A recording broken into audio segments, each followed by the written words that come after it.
Hi guys, good day. Welcome back to my vlog. Kamusta na kayong lahat dyan?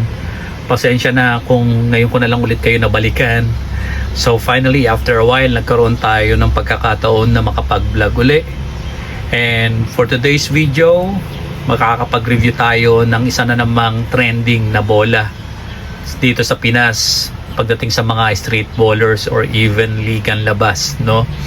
So today guys, no, na-receive ko yung bola na in-order ko online. So yung bola na receive ko ay tama naman based sa order ko. Yung bola may kasamang pin. Actually, dalawang pin ang kasama ng bolang yan.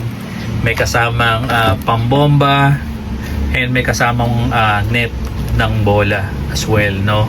So happy, no, yung kuya nyo, no? So another satisfied customer na naman ang kuya nyo ngayon. Anyway, so going back sa Saiki basketball guys, no? So ano nga ba yung Saiki na to, no? So Saiki guys, sikat na bola pagdating sa mga kabataan ngayon or even sa mga oldies no, na kagaya ko na naglalaro pa rin ng basketball, no, like LeBron James, no. So isa sa mga alam natin na iniidolo natin, and semifinals na guys, no, kaya medyo trending na naman ng mga basketball. Anyway, so Saiki nagmula to sa China guys, sa mga hindi nakakaalam. So they started to grow since 2019, especially during pandemic days, no. Sumikat tong bola na to, or sumikat ang Saiki pagdating sa mga reflective and holographic na design. Pagdating sa social media, talagang makikita mo yung iba't ibang design na ginawa ng Saiki. Ito yung mga parang umiilaw, no, or flashy kumbaga pag pinapanood natin sa video. Nakakatuwa talagang tignan habang ginagamit to, dinidribble or sinushoot sa ring, no. And pagdating din sa presyo, no, Saiki mura, no, talagang mura kumpara sa branded na bola like Molten, Wilson, Spalding. And hindi porket mura guys mapapamura ka, no, hindi, mura na and quality pa dahil gawa ito sa PU leather, synthetic, and malambutot talaga pagdating sa kamay, no. Okay, so yan yung isa sa mga dahilan kung bakit talaga sumikat itong Saiki na bolang to. And what we have here right now, or what we ordered and just received today, this is the Saiki Anti-Dust Original 7, or they call it AD 20K or AD 20K, no. So astig, no, AD, no, AD 20K. So bakit nga ba AD or anti-dust, no? Syempre, one of the features or the best feature ng Saiki, yung hindi siya kapitin ng mga alikabok or dumi, especially kapag naglalaro ka outdoor or sa street courts, no. Talagang gamay mo pa rin tong bolang to, magigrip mo pa rin siya habang naglalaro ka, kasi nga hindi siya gaya ng ibang bola na talagang dikitin ng mga alikabok, no. And aside from that, by the way, this is size 7, so official size yan guys, no. And about sa bolang to, malalim yung mga kanal, no, and madaling kapitan, mag-grip mo kaagad. Medyo hindi ko lang siya mag-grip ngayon kasi medyo madulas yung kamay ko guys, no. Pero talagang mapapakinabangan mo tong bola to, especially kapag nagpa-practice ka ng dribbling or even shooting. By the way, itong bolang nasarapan natin ngayon ay ang model nito is HF 1000. Kung tatanong nyo kung ano yung kulay niyan, ito yung light brown or just brown, no. So hanapin nyo na lang yan kapag nag-order kayo online. So HF HF-1000. So isa sa mga ginawa ng Psyche team, ano. So another trending series, no, pagdating sa Psyche basketball. So itong Psyche HF 1000. So ano nga ba, bakit nga ba HF? So sinasabi nila HF because high frequency or high field yung bola. So siguradong hindi siya tuklapin, no, and kahit bugbog to sa laro araw-araw.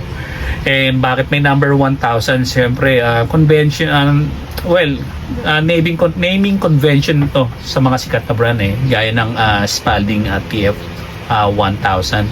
Pag sinabi nating TF or top tier, no, so pinakamataas na klase sa series, no. So ngayon itong pangunahing features ng HF 1000, micro fiber leather, no. So gumagamit ng mas mataas na klase ng microfiber PU. Malambot ito sa kamay, guys, no. So talagang mararamdaman mo yung bola na tunay na leather, and ito rin yung ginagamit na leather pagdating sa mga sikat na bola sa PBA or NBA. Superior bounce, responsive ang talbog nito, guys. Medyo hindi ko lang mapapakita sa inyo kung paano siya tumalbog kasi bago pa nga lang, and talagang kailangan vibrate nito, Okay, so tabla to, guys, no.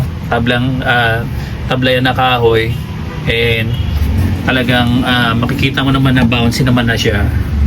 Okay, hindi ko pa siya talagang hinanginan ng todo, no. So para hindi siya magalaw habang nire-review natin, guys. Yes, guys, no. Pwede siya sa outdoor and especially sa indoor, no.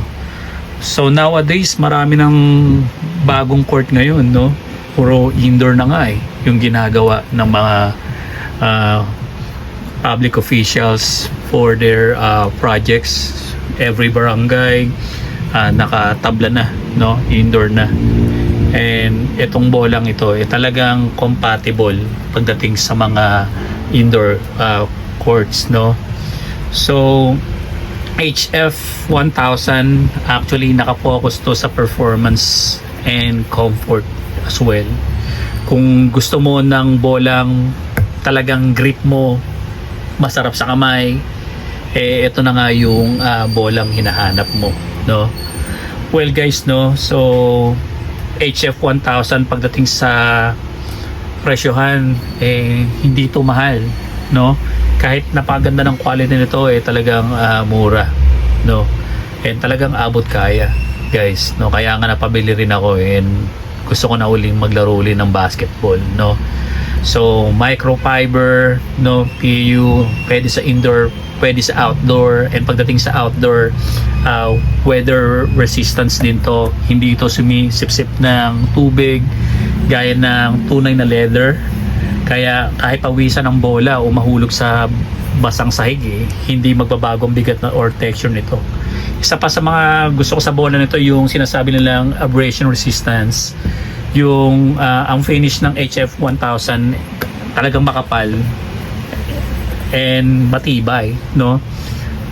Sabi nila matagal daw mapudpud to.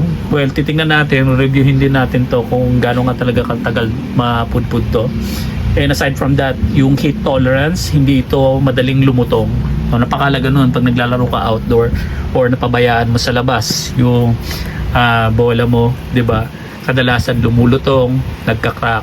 Yan ang nagsisimulang magbalat yan, guys, kahit di mo ginagamit pag nabilad talaga sa init, no. And aside from that, no, by the way, leather, synthetic to. And bakit mas maganda ito kaysa sa mga rubber na bola na nabibili natin? Pwede siya sa outdoor, pero hindi siya mukhang mumurahing bola, guys, no. Premium ang datingan ng bolang to, hindi mukhang bola sa palengke. And actually malambot, no. Malambot talaga yung bolang yan. And yung sabi ko nga kanina, yung grip, no, talagang magigrip mo yan, no? Sorry guys, hindi ko talaga mag-grip ngayon kasi madulas yung kamay ko. Medyo sakit, mainit ngayon dito sa amin, no? So yun lang siguro guys na ma-share ko pagdating sa HF 1000. And hayaan nyo guys, no, sisimulan kong laruin to starting tomorrow, and ipilitin ko makapag-review ulit kung ano yung panibagong experience natin sa bolang to, kung talagang water resistant nga yan, kung talagang heat abrasion resistant nga yan, and talagang magigrip yan kahit pawisan yung kamay ko, no?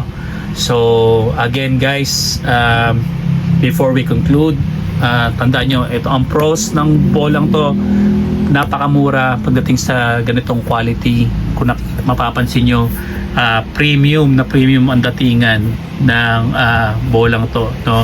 Para siyang Molten or Wilson or Spalding, no? Parehong pareho, bagay yan sa indoor and outdoor courts, no?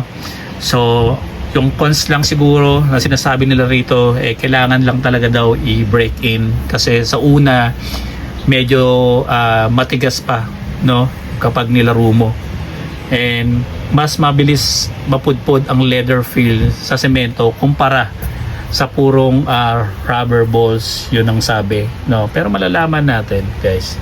So pero ang nababasa ko rin ang HF 1000, itong particular ball na nasa harapan natin ngayon, yung ito daw yung may pinaka best value. Kung choice mo na talagang seryosong laro or practice na hindi butas ang bulsa mo, no, ito na talaga yung bibilin mo.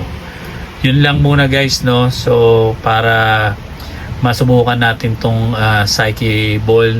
If you have any concerns, any questions, or kung meron kayong gustong idagdag about dito sa Psyche HF 1000 or any Psyche ball, feel free to leave a comment, and sana makapag-subscribe din kayo and like and share my video. Sige na, laro na tayo. See you guys on my next vlog. Thank you.